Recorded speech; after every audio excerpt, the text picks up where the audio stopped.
So good morning, everybody, and a very warm welcome to Glass Futures. I'm Justin Kelly. I'm the CEO of this incredible business, and it's an absolute pleasure to welcome our Prime Minister, Sir Keir Starmer. Well, thank you very much. And can I just start by thanking those that work here for showing me this morning what you do, showing me the skills that you have, telling me a bit about what goes on here, and the incredible history, because if I have understood what you told me this morning, glass has been being made on this very site for the best part of 250 years. I think Pilkington may have been running the business before, and I thought we can actually just see Pilkington out there. And so for you to be continuing with Glass Futures, very apt name, working here is fantastic. And I can see how proud you are of what you do, each of you contributing with your different skills to what is happening here. So, as I've said many, many times, you can read a briefing in London, or you can come and see the workforce, you can come and see the people with the real skills and understand what they're doing. And thank you for allowing me to do the second of those, because I've got a really good sense of what you're doing here, how you're doing it, and the incredible way in which you are doing it, each of you contributing in your own way. And I can see that pride. And I'm proud of every aspect of our economy, everything that we do across the country. And that's why I've always said I will fight for every job. I know how important a good, well-paid job is. And I hope you've seen some of that in the trade deals that we've recently done with countries like India, the US and the EU. And only this morning, actually, you explained to me that the India deal in particular will be really important for glass and what you're doing directly, and of course for businesses like whisky who need glass all of the time.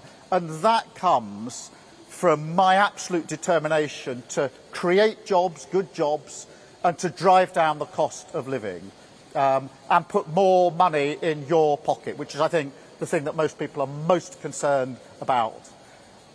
That's what drives me, but you can't say that about Nigel Farage. I mean, this is the man who said that Jaguar Land Rover deserve, his word, to go bust. And he said that because he didn't like an advert that they made. This is a company at the absolute forefront of British engineering, and he says they deserve to go bust. Well, unlike Nigel Farage, I've been to see the workers at JLR several times over, particularly recently.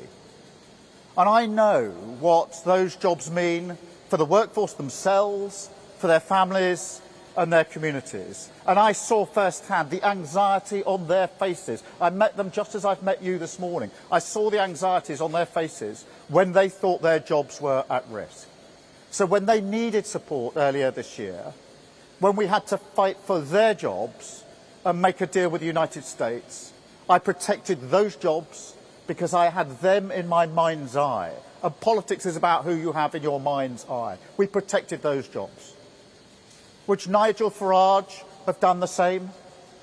Absolutely not. And that's the question you have to ask about Nigel Farage. Can you trust him? Can you trust him with your future? Can you trust him with your jobs?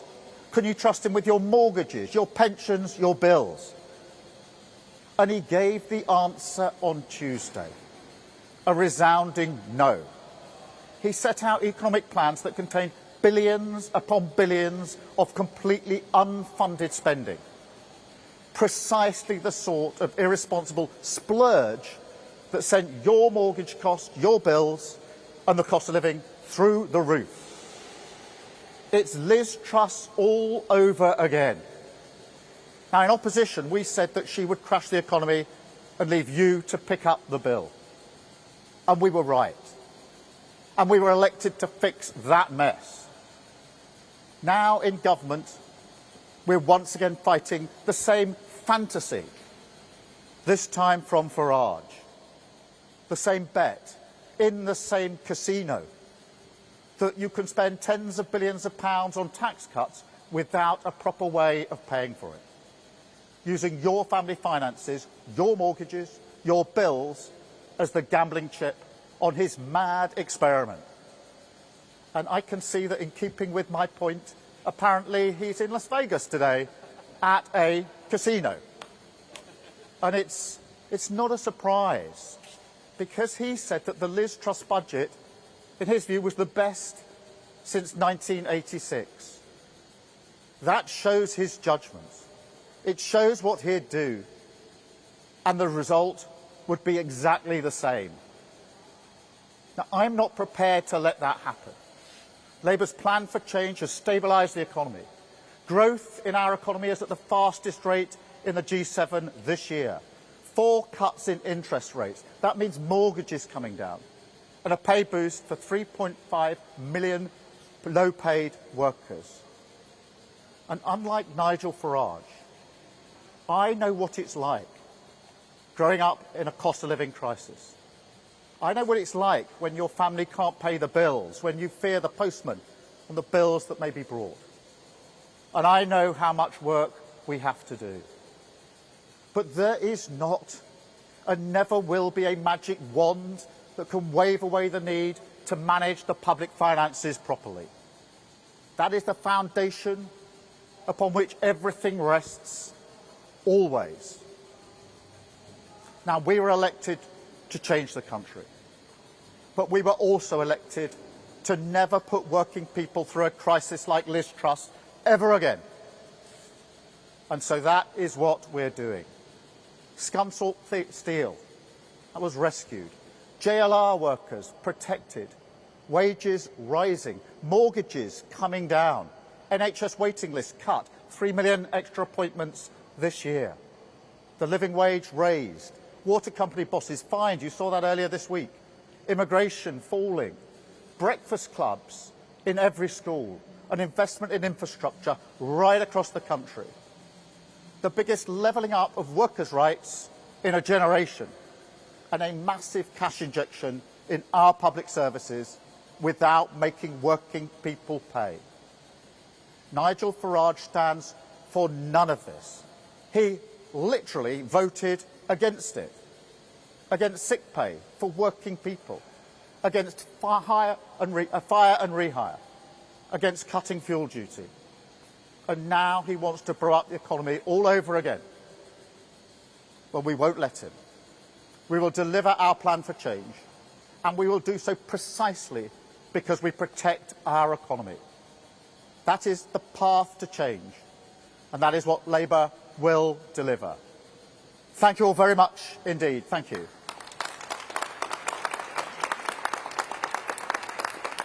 And now I'm going to take some questions from the media. I've got a list here. Harry from the BBC first, please. Thank you, Prime Minister. Harry. Thank you, Prime Minister. Harry Farley from BBC News. The speed of the decline in your popularity is historically unprecedented. Isn't this speech today an admission that you have failed and Nigel Farage understands voters better than you? And if I may, you've signalled a U-turn on winter fuel payments. Do you now want to remove the 2-child benefit cap? It's really important for me to remind everybody of the absolute mess that we inherited in the economy, with £22 billion missing from the economy, in the health service, which was on its knees, our public services shot through. Our job was to pick that up and turn it around, and that involved tough decisions. But we did that because we knew that the foundation of economic stability is the single most important thing. I vowed that people would never be put through the Liz Truss experiment ever again. And the reason I'm speaking out today in relation to Nigel Farage is precisely because that's what the policies he outlined this week risk for our country. And we're here to make sure that working people are never put through that ever again. In relation to winter fuel, we do want to ensure that more pensions are eligible for winter fuel, and that's what we're working on. Let me just go back to my list. I've got Amanda from Sky. Amanda. Hello, Amanda Acast, Sky News. Reform UK say you're running scared of them, that you're sounding increasingly like them with some of the policies and announcements you've made recently. This is a speech that was very defensive, wasn't it? And also, if I may, one of their policies is now lifting the 2-child benefit cap. The Education Secretary was on Sky News this week saying it's something you're considering. Is it something that you personally would like to do? Would you do it? And if so, why not do it now rather than waiting to the end of the year and lift 470,000 children out of poverty? Let me be really clear about the difference between this Labour government and reform. Because we know for a fact what happens when politicians say they're going to spend billions of pounds and it's unfunded. We tried that experiment with Liz Truss. That is precisely what she did. And it wasn't Liz Truss that paid the price. It was the millions of working people who paid the price for that experiment. That experiment through their prices going up, the cost of living went through the roof, mortgages went through the roof, and the whole country went through a crisis. And the whole world looked to see what on earth was happening to the United States. So we don't need, this is not theory. And what Nigel Farage is doing is Liz Truss 2.0. Same promises of billions and billions of pounds in unfunded cuts, with exactly the same results. And I feel very strongly it's my responsibility to protect working people from being put through that ever again. Thank you. Let me go to Chris Hope. Chris Hope, GB News. Prime Minister Farage, Nigel Farage has 5 MPs. You've got 403. Are you panicking because reform is so far ahead in the polls, it seems? Is he living rent-free in your brain? You went to a state school. Your dad worked in a factory. Your mum worked in the NHS. So why has a public school-educated former city trader got more in common with the Red Wall than you have? Well, I've set out my divide. I think the single most important thing is to make sure we stabilise our economy and build on that strong foundation the future of our country. And that is what we're doing. And we're seeing the early signs of that. Growth is up, the highest in the G7 this year. Interest rates have come down 4 times. So we're beginning to show what happens when you stabilise the economy. And I want to protect working people from Nigel Farage, because I want to protect them from what he will do, which is exactly the same as Liz Truss, which will have a direct impact on their lives. And in relation to the second part of your question, I don't need lectures from Nigel Farage on what it means to be working and working people. I know what it means to work 10 hours a day in a factory 5 days a week. And I know that because that is what my dad did every single working day of his life. And that's what I grew up with. So I don't need lessons from Nigel Farage about the issues that matter most to working people in this country. Thank you, Chris. I've got Peter from The Guardian. Peter. Hi, Keir. You've dodged the question on the 2-child benefit cap twice now, so can I ask you as a first question, would you personally like to get rid of the 2-child benefit cap? And on the wider issue of the opposition you're now facing, do you think one of the problems is that Nigel Farage can approximate talking like a human being, where you just resort to talking points and dodging questions? Well, look, I mean, on the question of the 2-child benefit, my apologies, I think I did the first half of the question, not the second. Let me deal with that directly. I'm determined we're going to drive down child poverty. One of the proudest things that the last Labour government did was to drive down child poverty, and that's why we've got a task force working on this. I think there are a number of components. There isn't a single bullet, but I'm absolutely determined that we will drive this down, and that's why we'll look at all options, all ways of driving down child poverty. I'm determined. I'm so proud the last Labour government did it, and I'm so pleased that we are taking up that challenge to do it with this Labour government, and that's what we will do. In relation to working people, what matters most, in my view, is who politicians have in their mind's eye when they make decisions. I know precisely who I had in my mind's eye when I took the decisions that I had to on the international stage with the US trade deal. I had in my mind's eye the jail workers that I'd taken the time to go and see on a number of occasions and understand for myself the jobs they do, the skills they have, and what that means for them, their families and their communities. And that's the way I do politics, which is roll up your sleeves, understand the issues, understand the challenges, run towards that challenge and make sure that we fix it for working people. And that is exactly what we did with JLR. That's exactly the approach I would take. What did Nigel Farage say about JLR? Maybe with a great flourish, apparently contacting with working people, he said they should go bust. I challenge him to go to JLR, stand in front of the workforce and tell them that his policy for JLR is they should go bust. And I'd very much like to see the reaction. Thank you. Then can I go to Aggie, please, LBC? Thank you, Prime Minister. Aggie Chambray, LBC. Do you have a reaction to a Reform UK advert which claims Anna Sarwar wanted to prioritise the Pakistani community, and Nigel Farage's defence of it, that it was Sarwar that introduced sectarianism into Scottish politics?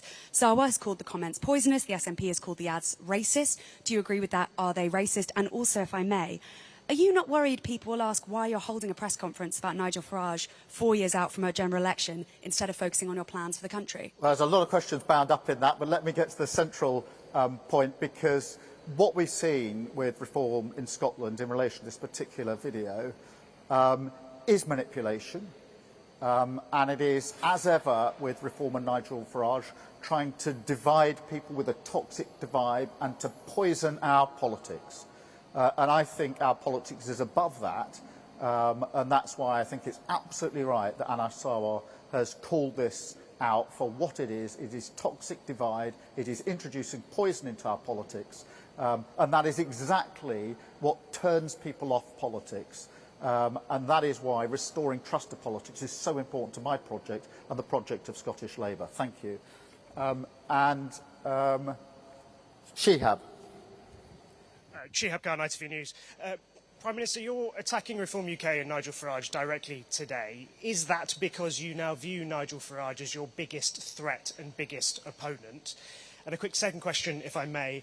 ITV News has been covering the squalid, dangerous conditions in some social housing for 4 years. Today we've discovered that the Ombudsman has received 500% more complaints now than they did 4 years ago. What is your message to social landlords who are not dealing with these conditions properly? Let me deal with the second bit first, because it is really important that we're clear anyway, but in light of this particular report, that everybody has the right to a safe place to live. And that is absolutely central to our work on housing and the work the Deputy Prime Minister is doing. It's why, for example, she's introducing a new law to ensure that standards are the right standards for people to live in. And so that's at the heart of everything that we do. In relation to the wider politics here, look, I do think that the Conservative Party has run out of road. Their project is faltering, they're in decline, they're sliding into the abyss. And it's very important, therefore, that we say that and identify that. But equally, politics is about choices. And the choice at the moment is between the choice of a Labour government that thinks that stable finances are at the heart of building better lives for working people, or Nigel Farage and Reform, who only this week said they would spend billions upon billions upon billions, tens of billions of pounds in an unfunded way, which is the exact repeat of what Liz Truss did. And it wasn't Nigel Farage that lost. He's all right. It's working people across the country that lost out, and I'm not prepared to allow that ever to happen in this country again. Thank you. And then Noah, I think, is the last question. Thank you, Prime Minister. You went into the election promising to freeze national insurance and keep the two-child benefit cap. You've since raised national insurance on businesses, and now you're considering axing the cap. Isn't attacking Nigel Farage's economic credibility a bit rich? Well, I think if we look at the evidence of just the last few weeks, what have we seen? We've seen growth at 0.7%. That's higher than I think most people predicted, including most of the media. I'm not complaining about that or criticising, but it's the highest growth in the G7.